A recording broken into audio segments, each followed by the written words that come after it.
Hey guys, how's it going? It's Danconia. Welcome back to the Overwatch League Roundup 2020 Week 10 results. So, I want to go through a couple of things before we get into the results for Week 10 here.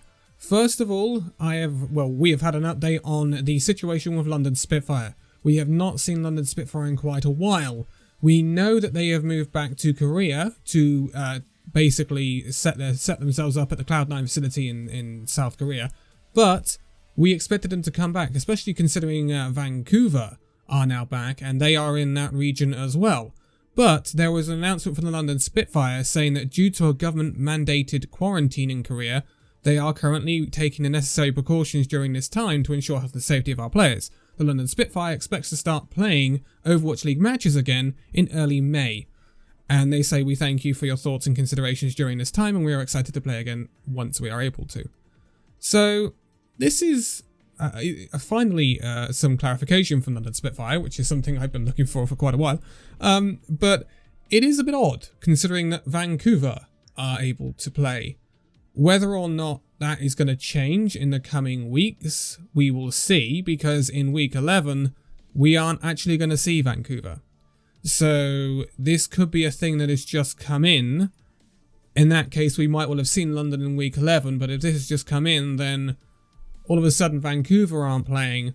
Also, there's no word on Seoul Dynasty either. We saw them for 2 games back along at the end of March, and all of a sudden it's gone quiet again with Seoul Dynasty. So, there were murmurs that they were moving back to Korea, but currently all we know is that they are in the process of coordinating with the Overwatch League regarding their online match schedule. So that's all we know from that, but I wanted to give people an update on London Spitfire, because I know London Spitfire has been a bit of an outlier.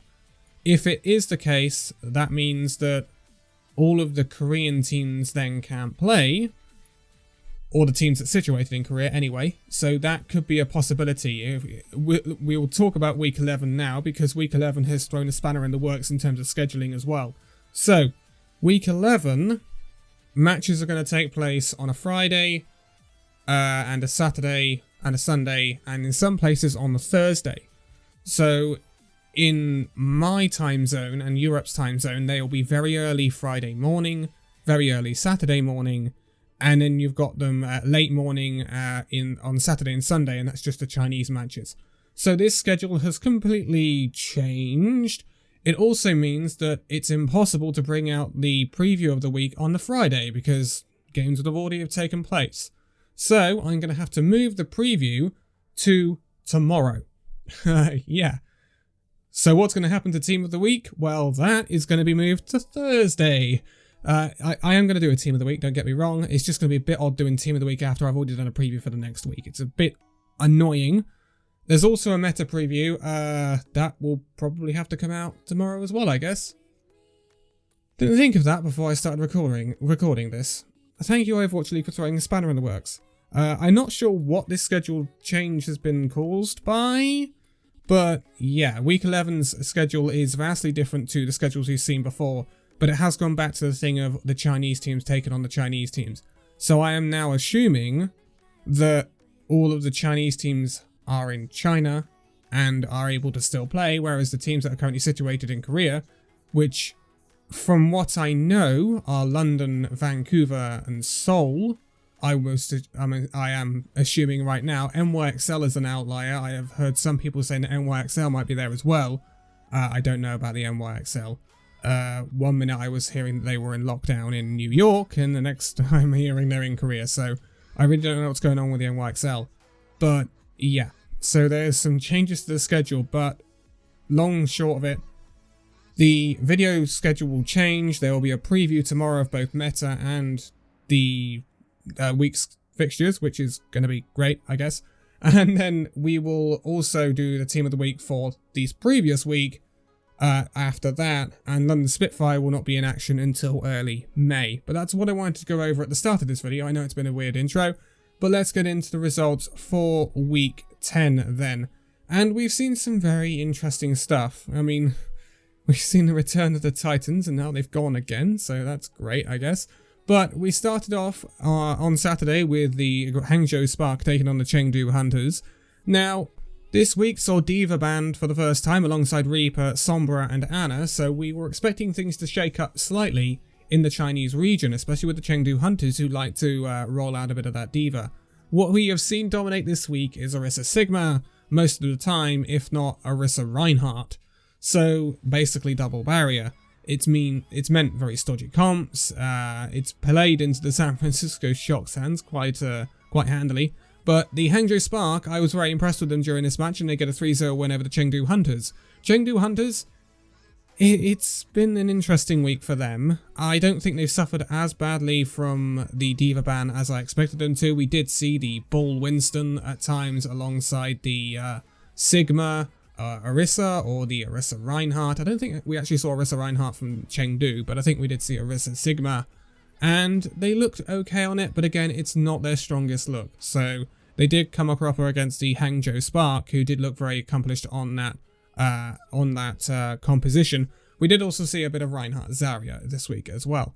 But moving on, and after that, we saw the Vancouver Titans taking on the Guangzhou Charge. This is where things got spicy. So Vancouver Titans, just coming back to the league after their extended break this week. Obviously because of the coronavirus outbreak, we haven't seen the Vancouver Titans a lot this season. They came into this unbeaten, having gotten 2 wins in the first week. And yeah, well, they're not unbeaten anymore. Guangzhou Charge get a 3-0 sweep of the Vancouver Titans and lay down the law, shall we say. Vancouver Titans have been very out of sort this week. Now, we did see this with San Francisco Shock on their first week back after their long break, so it could be a blip this week. And I would expect it to be a blip from the Vancouver Titans. I would not expect the form they have shown this week to continue. Spoilers for the next game we will be going on about with Vancouver in it. But Vancouver Titans have looked very off this week, and that's all we can say about it. Yeah, it's weird to see Vancouver Titans struggling so much, but I am hoping and thinking that it is just a, well, we've just started back sort of thing. But the problem is, they're not playing next week. So, yes, they don't have that immediate next week to bounce back like San Francisco Shock did. But great win for the Guangzhou Charge. Really good win for the Guangzhou Charge, and that should really set them in good stead for the rest of this season. But moving on, and we had the Philadelphia Fusion taking on the Paris Eternal. So, this was an interesting one because the Paris Eternal were the only team to have beaten the Philadelphia Fusion this year. So, they came in with some high expectations. Philadelphia Fusion, however, definitely want to bounce back after that loss to the Paris Eternal. They were slightly embarrassed by the Paris Eternal back then. But it was still narrow back then, only a 3-2 victory for the Paris Eternal if I remember rightly. But this is what we expect from this match. It was very close, it was a 5-mapper, both teams getting really good plays. Something interesting we've seen from Paris Eternal in the past 2 weeks actually is no XZ. We have only seen Soon, which is very, very interesting and shows that the Paris Eternal have got a lot of depth, because we were worried early on in the season that they were relying too much on XZ. But it doesn't save them here, unfortunately. A 3-2 win for the Philadelphia Fusion, and it's nice to see Philadelphia Fusion able to squeeze out the wins against the likes of the Paris Eternal. The Paris Eternal are a good team, and they are going to be up there competing for one of those top 6 spots. I can, almost certainly say that now. So, Philadelphia Fusion, if they want to be that rank above, that top team in the league that they are aiming for, they have to be able to grind out wins against the likes of Paris Eternal, and they have done that this week against them, and we will look at the Atlanta Ray game in a minute. But moving on, and this is the Battle of the Papegas that we had earlier in the season. This is the Houston Outlaws taking on the Boston Uprising.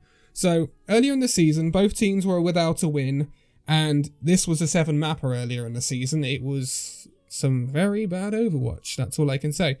This time around, not as bad. It's still not brilliant Overwatch, don't get me wrong, but thank goodness it wasn't 7 maps, that's all I can say. A 3-1 win for the Houston Outlaws, as you would perhaps kind of expect right now. I don't know what to say about the Boston Uprising. I really don't see where the wins are going to come from for Boston. I can quote a stat, I looked it up. Boston Uprising have 3 wins in their previous 25 Overwatch League matches. That is not good. That extends all the way back to, I believe, Stage 3, if not the end of Stage 2 of last season. That is really not good. That is seriously bad from Boston Uprising, especially not to have a bounce back at the beginning of a new season. It's extremely worrying. They are looking most certainly like the team that are going to be rooted at the bottom of the league by some margin at the moment. I don't see where their wins are coming from right now.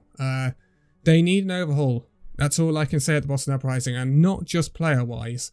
They need it in the back room. They need new staff. They need new coaches. They need a new team, an entirely new team. Perhaps rebrand as well. Just get rid of old Boston, bring in a completely new Boston. That's all I can say with the Uprising right now. But moving on, and we had Washington Justice taking on the Dallas Fuel. Now, if the previous game was not good Overwatch, goodness knows what Washington Justice was in this match. A 3-0 win for the Dallas Fuel here. Really, really impressed with Doha this week. Really impressed. He's been kind of under the shadow of decay recently with the Dallas Fuel. He's kind of been popping off and getting Dallas Fuel wins, or at least map wins anyway. But this would be Dallas Fuel starting to build some momentum, and it wasn't a reliance on decay. Doha was popping off, and this is what I want to see from the Dallas Fuel. I don't want to see a reliance on decay, which we have seen previously this season.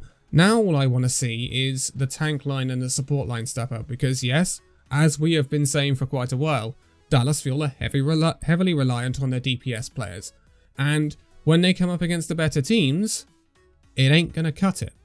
So I want to see the Dallas Fuel improve there, but this is a really good win for the Dallas Fuel.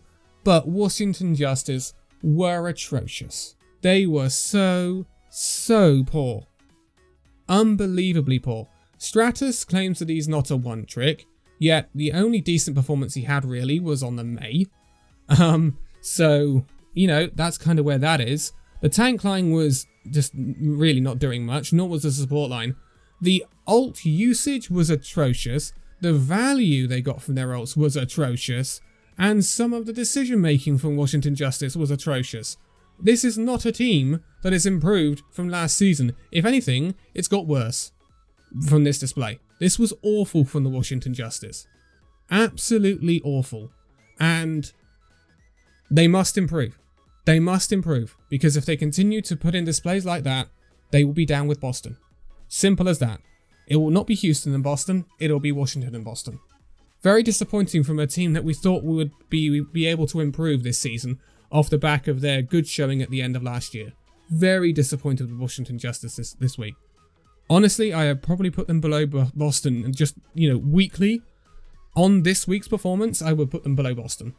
It was terrible what we saw from the Justice this week, but great win for the Dallas Fuel nonetheless. Moving on though, and we have Chengdu Hunters taking on the Vancouver Titans. I said it was a bad week for the Vancouver Titans, and yeah, it got worse. Chengdu Hunters got a 3-1 win over the Vancouver Titans in a week that really didn't favour the Chengdu Hunters meta-wise anyway, even though the chaos of it kind of did.